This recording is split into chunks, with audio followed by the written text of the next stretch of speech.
On calminama so tawi ka koɗo tinno waɗa abonné mbaɗa activer cloche o pour so vidéo keso ari mbawa tinde mbaɗa j'aime woto jejjite wadde partager bandiraɓe. Bismillah mon e nder Pulaar English.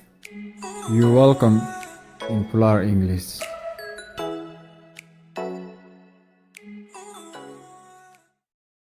Assalamu alaikum. Eɗen jokka yewtere hakkunde Bob e Annie. Bob, where do you work? Annie, I work at the grocery store on the weekends. What are you doing?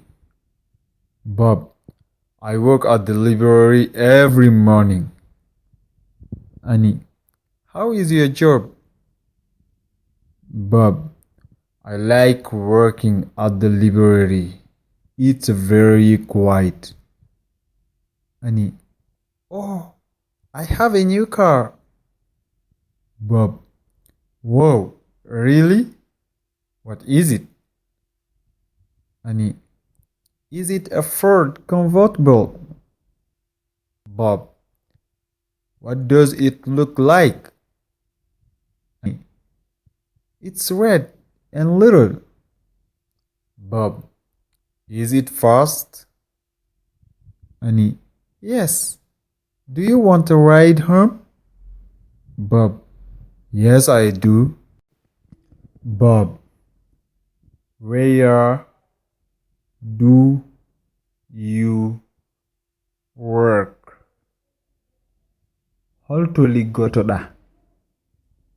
Annie, I work at the grocery store on the weekends. Liggotomi ko e bitik jeyowo goros par goros e weekend heo. What are you doing? An holko mbaɗata? Bob, I work at the library every morning. Liggotomi ko bibliothèque to kala subaka. Annie,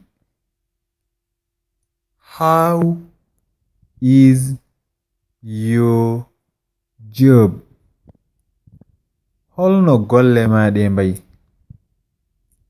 Bob, I like working at the library. Mbeɗe yiɗi gollude e library. It's very quiet.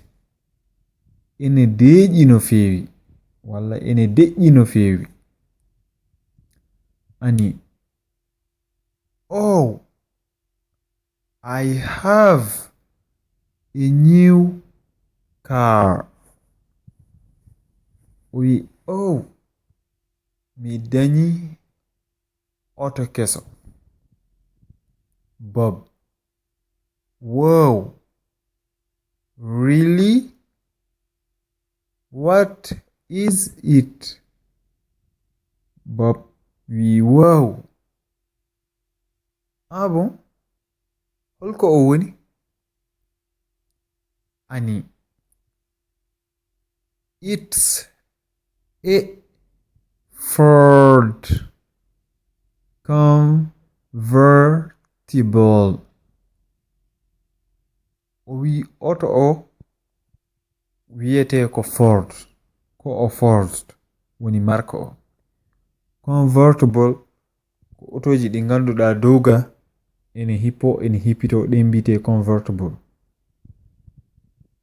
Bob, what does it look like? Hono o wayi. Ani. It's red. And little. Ko o boɗeejo. Kadi ko tokoso. Bob. Is it faster? Bele omo yawi. Ani. Yes. Do you want a ride home? Hey, bele adi yidi mi nawtuma galle? Bob. Yes, I do. Hey, bede yidi. On jarama no fewi e jebgol bandiraɓe oɗon jejjite wadde partager abonné aimé so wonko jiɗɗa namdade waɗ commentaire yo en jewdir ñanonde bye.